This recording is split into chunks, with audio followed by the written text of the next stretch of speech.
Hi friends, piece ಕಿಚನ್ಗೆ ಸ್ವಾಗತ. ನಾವು ಇವತ್ತು ಮಾಡುತ್ತಿರುವ ರೆಸಿಪಿ ಮದುವೆ ಮನೆ ಶೈಲಿಯಲ್ಲಿ ಬೂಂದಿ ಖಾರ ಮಾಡೋದು ಹೇಗೆ ಅಂತ ತೋರಿಸ್ಕೊಡ್ತಾ ಇದ್ದೀವಿ. ಹಾಗಿದ್ರೆ ನಮ್ಮ ವಿಡಿಯೋ ನೋಡೋದಕ್ಕಿಂತ ಮುಂಚೆ ಪ್ಲೀಸ್ ನಮ್ಮ ಚಾನಲ್ನ ಸಬ್ಸ್ಕ್ರೈಬ್ ಮಾಡಿ, ಸಪೋರ್ಟ್ ಮಾಡಿ, ಲೈಕ್ ಮಾಡಿ, ಶೇರ್ ಮಾಡಿ, ಪಕ್ಕದಲ್ಲೇ ಕಾಣೋ ಬೆಲ್ಲೈಕ್ ಮೇಲೆ ಕ್ಲಿಕ್ ಮಾಡಿ. ಹಾಗಿದ್ರೆ ಮದುವೆ ಮನೆ ಶೈಲಿಯಲ್ಲಿ ಬೂಂದಿ ಖಾರ ಮಾಡೋ ವಿಧಾನ ಹೇಗೆ ಹಾಗೂ ಬೇಕಾಗುವ ಸಾಮಗ್ರಿಗಳು ನೋಡೋಣ ಬನ್ನಿ. ನಾನು ಇಲ್ಲಿ ಒಂದು ಬೌಲ್ ಆಗೋವಷ್ಟು ಕಡಲೆ ಹಿಟ್ಟನ್ನ ತೊಗೊಂಡಿದ್ದೀನಿ. ಜರಡಿ ಮಾಡಿರೋ ಅಂಥದ್ದು. ತೂಕದ ಲೆಕ್ಕದಾಗಲಾದರೆ ಒಂದು 1/4 kg ಆಗೋವಷ್ಟು. ಹಾಗೆ 2 ಟೇಬಲ್ ಸ್ಪೂನ್ ಆಗೋವಷ್ಟು ಹುರುಗಡ್ಲೆ, ಹಾಗೆ 2 ಟೇಬಲ್ ಸ್ಪೂನ್ ಆಗೋವಷ್ಟು ಕಡಲೆ ಬೀಜ. ನಿಮಗೆ ಇಷ್ಟ ಆಗೋದಾದರೆ ಸ್ವಲ್ಪ ಜಾಸ್ತಿನೂ ಸೇರಿಸ್ಕೋಬೋದು. ಹಾಗೆ ಖಾರಕ್ಕೆ ಅಚ್ಚ ಖಾರದ ಪುಡಿ, ನೀವು ಖಾರಕ್ಕನುಗುಣವಾಗಿ ಖಾರದ ಪುಡಿನೇ ತಗೊಳ್ಳಿ. ಹಾಗೆ ಹಸಿ ಕರಿಬೇವಿನ ಸೊಪ್ಪು, 2 ಟೇಬಲ್ ಸ್ಪೂನ್ ಆಗುವಷ್ಟು ಅಕ್ಕಿ ಹಿಟ್ಟು, ಚಿಟಿಕೆ ಅರಿಶಿನ, ಹಾಗೆ 1/4 ಟೀ ಸ್ಪೂನ್ ಆಗುವಷ್ಟು ಅಡುಗೆ ಸೋಡಾ, ಹಾಗೆ ರುಚಿಗೆ ತಕ್ಕಷ್ಟು ಉಪ್ಪು, ಕರಿಯೋದಕ್ಕೆ ಎಣ್ಣೆ. ನೆಕ್ಸ್ಟು ನಾನಿಲ್ಲಿ ಹಿಟ್ಟು ಕಲಸ್ಕೊಳ್ಳೋದಕ್ಕೆ ಒಂದು ಮಿಕ್ಸಿಂಗ್ ಬೌಲ್ ತೊಗೊಂಡಿದ್ದೀನಿ. ಅದಕ್ಕೆ ಈಗ ನಾವು ತೊಗೊಂಡಿರೋ ಪದಾರ್ಥನೆಲ್ಲ ಸೇರಿಸ್ಕೋಬೇಕು. ಕಡಲೆ ಹಿಟ್ಟು, ಅಕ್ಕಿ ಹಿಟ್ಟು, ಹಾಗೆ ಉಪ್ಪು, ಖಾರದ ಪುಡಿ, ಸೋಡಾ ಎಲ್ಲನೂ ಇದರೊಳಗಡೆ ಸೇರಿಸ್ಕೊಳ್ಳೋಣ. ನೀವು ಖಾರಕ್ಕನುಗುಣವಾಗಿ ಖಾರದ ಪುಡಿನ ಸೇರಿಸ್ಕೋಬೇಕು. ನೋಡಿ, ಈಗ ಎಲ್ಲನೂ ಪದಾರ್ಥನ ನಾವು ಮಿಕ್ಸಿಂಗ್ ಬೌಲ್ ಒಳಗಡೆ ಸೇರಿಸ್ಕೊಂಡಿದ್ದೀವಿ. ಈಗ ಇದನ್ನು ಡ್ರೈ ಮಿಕ್ಸ್ ಮಾಡ್ಕೊಳ್ಳೋಣ. ನಾವು ಈ ರೀತಿ ಡ್ರೈ ಮಿಕ್ಸ್ ಮಾಡ್ಕೊಳ್ಳೋದ್ರಿಂದ ನಾವು ಹಾಕಿರೋ ಪದಾರ್ಥ ಎಲ್ಲ ಹಿಟ್ಟಿಗೂ ಮಿಕ್ಸ್ ಆಗುತ್ತೆ. ನಾವು ಹಾಗೆ ಡೈರೆಕ್ಟ್ ಕಲಸಿದ್ರೆ ಹಿಟ್ಟು ಒಂದು ಕಡೆ, ನಾವು ಹಾಕಿರೋ ಉಪ್ಪು ಖಾರ ಒಂದು ಕಡೆ ಸೇರ್ಕೊಂಡ್ಬಿಡುತ್ತೆ. ನೋಡಿ, ಈ ರೀತಿ ಎಲ್ಲದಕ್ಕೂ ಹೊಂದಬೇಕು. ಹಾಕಿರೋ ಉಪ್ಪು ಖಾರ ಎಲ್ಲ ನೀವು ಕೈಯಲ್ಲಾದ್ರೂ ಕಲಿಸ್ಕೋಬೋದು, ಇಲ್ಲಾಂದರೆ ಈ ರೀತಿ ಒಂದು ವಿಸ್ಕರ್ ಸಹಾಯದಿಂದ ಕಲಿಸ್ಕೋಬೋದು. ನಾನೀಗ ಡ್ರೈ ಮಿಕ್ಸ್ ಆಗಿದೆ. ಸ್ವಲ್ಪನೇ ನೀರು ಸೇರಿಸ್ಕೊಂಡು ಈಗ ಹಿಟ್ಟನ್ನ ಕಲಿಸ್ಕೊಳ್ಳೋಣ. ನಾವು ಒಂದೇ ಸರ್ತಿ ನೀರು ಸೇರಿಸ್ಕೊಂಡು ಕಲಿಸ್ಕೊಳ್ಳೋಕೆ ಹೋದರೆ ಅದು ಗಂಟಾಗುತ್ತೆ. ಹಾಗಾಗಿ ನಾವು ಈ ರೀತಿ ಸ್ವಲ್ಪನೇ ನೀರನ್ನ ಸೇರಿಸ್ಕೊಂಡು ಕನ್ಸಿಸ್ಟೆನ್ಸಿ ನೋಡಿಕೊಂಡು ಕಲಿಸ್ಕೋಬೇಕಾಗುತ್ತೆ. ನೀವು ಈ ರೀತಿ ವಿಸ್ಕರಿಂದ ಕಲಿಸ್ಕೊಳಕ್ಕಾಗಿಲ್ಲ ಅಂದರೆ ಕೈಯಲ್ಲೇ ನೀಟಾಗೆ ಗಂಟಿಲ್ಲದೆ ಇರೋ ರೀತಿ ಕಲಿಸ್ಕೋಬೋದು.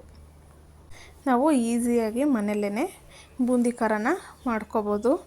ಈಗ ಮನೆಯಲ್ಲಿ ನಾವು ಯಾವಾಗಲೂ ಬಿಸಿಬೇಳೆ ಬಾತ್ ಮಾಡ್ತಾಯಿದ್ದೀವಿ ಅಂದಾಗ, ನಾವು ಅಂಗಡಿಯಿಂದ ಖಾರ ತರೋದಕ್ಕಾಗಿಲ್ಲ ಅಂದಾಗ ಮನೆಯಲ್ಲೇ ಒಂದು ಸ್ವಲ್ಪ ಕಡಲೆ ಇಟ್ಟಿದ್ರೆ ಸಾಕು, ನಾವು ಬೂಂದಿ ಖಾರನ ರೆಡಿ ಮಾಡ್ಕೋಬೋದು. 10 ನಿಮಿಷದಲ್ಲಿ ಮಾಡಿಕೊಂಡು ಸ್ಟೋರ್ ಮಾಡಿನೂ ಇಟ್ಕೊಂಡು ನಾವು 1 ಮಂತ್ವರೆಗೂ ಯೂಸ್ ಮಾಡ್ಕೋಬೋದು. ಹಾಗೆ ಮನೆಯಲ್ಲಿ ನಾವು ಸ್ನ್ಯಾಕ್ಸ್ ಏನಾದರೂ ಮಾಡ್ಕೋಬೇಕಾದ್ರೆ ಮಿಕ್ಸ್ಚರ್ ಎಲ್ಲನ ಅದಕ್ಕೆ ಸೇರಿಸ್ಕೊಂಡು ನಾವು ತಿನ್ಕೋಬೋದು. ನೋಡಿ, ಈಗ ಹಿಟ್ಟು ರೆಡಿಯಾಗಿದೆ. ಈ ರೀತಿ ನೀಟಾಗಿ ಗಂಟಿಲ್ಲದೆ ಇರೋ ರೀತಿ ನಾವು ಕಲಿಸ್ಕೋಬೇಕಾಗುತ್ತೆ. ನಾವು ದೋಸೆ ಹಿಟ್ಟಿನ ಅದಕ್ಕೆ ಕಲಿಸ್ಕೊಂಡ್ರೆ ಪರ್ಫೆಕ್ಟಾಗಿ ಬರುತ್ತೆ ನಮಗೆ. ನಾವು ತುಂಬ ಗಟ್ಟಿಯಾಗೂ ಕಲಿಸ್ಬಾರ್ದು, ತುಂಬ ತೆಳುವಾಗೂ ಕಲಿಸ್ಬಾರ್ದು. ಈ ಅದಕ್ಕಿದ್ರೆ ಸಾಕಾಗುತ್ತೆ. ನಾವು ಈಗ ಎಣ್ಣೆನ ಕಾಯೋದಕ್ಕಿಡೋಣ. ನಾವು ಈ ರೀತಿ ಅಗಲವಾಗಿರೋ ಪ್ಯಾನ್ ತೊಗೊಂಡ್ರೆ ನಮಗೆ ನೀಟಾಗಿ ಸ್ಪ್ರೆಡ್ ಮಾಡ್ಕೊಳ್ಳೋದಕ್ಕೆ ಈಸಿ ಆಗುತ್ತೆ. ಈಗ ಎಣ್ಣೆ ಬಿಸಿಯಾಗಿದೆ. ನೋಡಿ, ಈ ರೀತಿ ಈ ಜಾಲರದಲ್ಲಿ ನಾವು ಇದರೊಳಗಡೆ ನಾವು ಹಿಟ್ಟನ್ನ ಸೇರಿಸ್ಕೊಂಡು ನೀಟಾಗಿ ಸ್ಪ್ರೆಡ್ ಮಾಡಿಕೊಂಡ್ರೆ ಈಸಿಯಾಗಿ ನಾವು ಬೂಂದಿ ಖಾರನ ಮಾಡ್ಕೋಬೋದು. ನಿಮ್ಮ ಮನೇಲಿ ಈ ರೀತಿ ಜಾಲರಿ ಇಲ್ಲ ಅಂತಂದರೆ ನೀವು ಇನ್ನೊಂದು ತೂತದ್ದು ಬೌಲ್ ಬರುತ್ತೆ, ಅದರೊಳಗಡೆನೂ ಮಾಡ್ಕೋಬೋದು. ಈ ರೀತಿ ಚೌಟಿಂದ ಈ ರೀತಿ ಮೇಲ್ಗಡೆ ಹಾಕಿ ಈ ರೀತಿ ಸ್ಪ್ರೆಡ್ ಮಾಡ್ಕೋಬೇಕು. ನಾವು ಈ ರೀತಿ ಎಲ್ಲ ಕಡೆ ನೀಟಾಗೆ ಸ್ಪ್ರೆಡ್ ಮಾಡಿಕೊಂಡ್ರೆ ನಮಗೆ ಬೂಂದಿ ಖಾರ ಅನ್ನೋದು ತುಂಬಾ ನೀಟಾಗೆ ಬರುತ್ತೆ. ನಾವು ತುಂಬ ದೊಡ್ಡ ಹೋಲ್ ಇರೋದೆಲ್ಲ ತಗೊಂಡ್ರೆ ತುಂಬಾ ದೊಡ್ಡ ಸೈಜಲ್ಲಿ ಬರುತ್ತೆ. ಇಷ್ಟಿದ್ರೆ ಸಾಕಾಗುತ್ತೆ ಹೋಲು. ನೋಡಿ, ಈಗ ನೀಟಾಗೆ ಸ್ಪ್ರೆಡ್ ಮಾಡ್ಕೊಂಡಿದ್ದೀವಿ. ನೋಡಿ, ಈಗ ಬೂಂದಿ ಖಾರ ಪರ್ಫೆಕ್ಟಾಗೆ ಬೆಂದಿದೆ. ಈ ರೀತಿ ನೀಟಾಗೆ ಸೌಂಡ್ ಬರುತ್ತೆ ನಾವು ಈ ರೀತಿ ಎತ್ಕೊಂಡಾಗ. ಹಾಗೆ ನಾವು ಫುಲ್ ಬಬಲ್ಸ್ ಎಲ್ಲ ಕಮ್ಮಿ ಆಗಬೇಕು, ಆವಾಗ ನಮಗೆ ಪರ್ಫೆಕ್ಟಾಗೆ ಗೊತ್ತಾಗುತ್ತೆ. ಈಗ ಎಲ್ಲನೂ ಇದೇ ರೀತಿ ಮಾಡಿಟ್ಕೊಳ್ಳೋಣ. ನೆಕ್ಸ್ಟು ನಾನಿಲ್ಲಿ ಕಡಲೆ ಬೀಜನ ಫ್ರೈ ಮಾಡ್ಕೊತಾ ಇದ್ದೀನಿ. ಈ ರೀತಿ ಜಾಲರಿ ಒಳಗಡೆ ಹಾಕ್ಕೊಂಡು ನಾವು ಹಾಗೇ ನೀಟಾಗೆ ಫ್ರೈ ಮಾಡ್ಕೋಬೇಕಾಗುತ್ತೆ. ಹಾಗೆ ಇದಕ್ಕೆ ಹುರುಗಡ್ಲೆ, ಕಡಲೆ ಬೀಜ ಹುರ್ಗಡ್ಲೆ ಎಲ್ಲ ಫ್ರೈ ಮಾಡ್ಕೋಬೇಕಾದ್ರೆ ಲೋ ಫ್ಲೇಮಲ್ಲಿ ಇಟ್ಕೊಂಡೇ ಫ್ರೈ ಮಾಡ್ಕೋಬೇಕಾಗುತ್ತೆ. ಹೈ ಫ್ಲೇಮ್ ಇಟ್ಟರೆ ಬೇಗ ಕಲರ್ ಚೇಂಜ್ ಆಗಿ ಸೀದೋಗ್ಬಿಡುತ್ತೆ. ನೋಡಿ ಈ ರೀತಿ ಸ್ವಲ್ಪ ಬಣ್ಣ ಚೇಂಜ್ ಆದರೆ ಸಾಕಾಗುತ್ತೆ. ಈಗ ಹಸಿ ಕರ್ಬೇವಿನ ಸೊಪ್ಪು ಹಾಕಬೇಕಾದ್ರೆ ಸ್ವಲ್ಪ ಹುಷಾರಾಗಿ ಹಾಕ್ಕೋಬೇಕಾಗುತ್ತೆ, ಕೈಗೆಲ್ಲ ಸಿಡಿಯುತ್ತೆ. ನಾವು ಹಾಗೆ ಕಡ್ಡಿ ಸಮೇತ ಹಾಕ್ಕೊಂಡು ಸೇರಿಸ್ಕೋಬೋದು. ಈಗ ನಾವು ಎಲ್ಲನೂ ಮಿಕ್ಸ್ ಮಾಡ್ಕೊಳ್ಳೋಣ.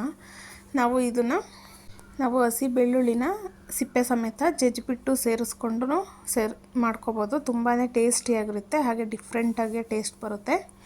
ನೋಡಿ ಈಗ ಒಂದು ಬೌಲ್ ಒಳಗಡೆ ಸೇರಿಸ್ಕೊಂಡಿದ್ದೀನಿ. ನಾನು ಈ ಟಿಶ್ಯೂ ಹಾಕ್ಕೊಳ್ಳೋದ್ರಿಂದ ಎಕ್ಸ್ಟ್ರಾ ಎಣ್ಣೆ ಎಲ್ಲನ ಒಬ್ಸರ್ವ್ ಆಗುತ್ತೆ. ನಾವು ಡೈರೆಕ್ಟ್ ಹಾಕ್ಬಿಟ್ರೆ ಎಣ್ಣೆ ಎಲ್ಲನ ಹಾಗೇ ಇರುತ್ತೆ, ಎಣ್ಣೆ ಥರ ಆಗುತ್ತೆ ಅದು.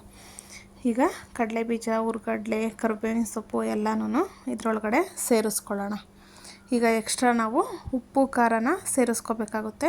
ಉಪ್ಪು ಖಾರ ನೀವು ನೋಡಿಕೊಂಡು ಸೇರಿಸ್ಕೊಳ್ಳಿ. ಉಪ್ಪು ಖಾರ ಎಲ್ಲ ಜಾಸ್ತಿ ಇಷ್ಟಪಡೋರಾದರೆ ಸ್ವಲ್ಪ ಜಾಸ್ತಿನೇ ಖಾರನ ಸೇರಿಸ್ಕೋಬೋದು. ಇದಕ್ಕೆ ಇಷ್ಟಪಡೋರಾದರೆ ಸ್ವಲ್ಪ ಗೋಡಂಬಿ, ಬಾದಾಮಿನೂ ಕರೆದ್ಬಿಟ್ಟು ಸೇರಿಸ್ಕೋಬೋದು. ಹಾಗೆ ಕೊಬ್ಬರಿ ತೆಳ್ಳಗೆ ಸ್ಲೈಸಾಗಿ ಕಟ್ ಮಾಡಿ ಕರೆದ್ಬಿಟ್ಟು ಸೇರಿಸ್ಕೋಬೋದು.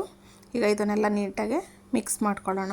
ಈಗ ಮಿಕ್ಸ್ ಮಾಡಿಕೊಂಡು ಇದು ತಣ್ಣಗಾದ್ಮೇಲೆ ಒಂದು ಏರ್ಟೈಟ್ ಬಾಕ್ಸಲ್ಲಿ ಹಾಕಿಟ್ಕೊಂಡ್ರೆ ನಾವು 1 ಮಂತ್ವರೆಗೂ ಯೂಸ್ ಮಾಡ್ಕೋಬೋದು. ತುಂಬ ಈಸಿಯಾಗಿ ಮನೆಯಲ್ಲೇ ಬೂಂದಿ ಖಾರ ರೆಡಿಯಾಗಿದೆ. ನೋಡ್ತಾ ಇದ್ದೀರಲ್ಲ ಎಷ್ಟು ಚೆನ್ನಾಗಿ ಬಂದಿದೆ ಅಂತ ಹೇಳ್ಬಿಟ್ಟು. ನೀವು ಒಮ್ಮೆ ಮನೇಲಿ ಟ್ರೈ ಮಾಡಿ, ಹಾಗೆ ಹೇಗೆ ಬಂತು ಎಂದು ಕಮೆಂಟ್ ಮೂಲಕ ತಿಳಿಸಿ. ಫಸ್ಟ್ ಟೈಮ್ ಯಾರಾದರೂ ನಮ್ಮ ವಿಡಿಯೋ ನೋಡ್ತಾ ಇದ್ದರೆ ನಮ್ಮ ಚಾನಲ್ನ ಸಬ್ಸ್ಕ್ರೈಬ್ ಮಾಡಿ, ಸಪೋರ್ಟ್ ಮಾಡಿ, ಲೈಕ್ ಮಾಡಿ, ಹಾಗೆ ಫ್ಯಾಮಿಲಿ ಫ್ರೆಂಡ್ಸ್ಗೂ ಶೇರ್ ಮಾಡಿ. Thank you for watching.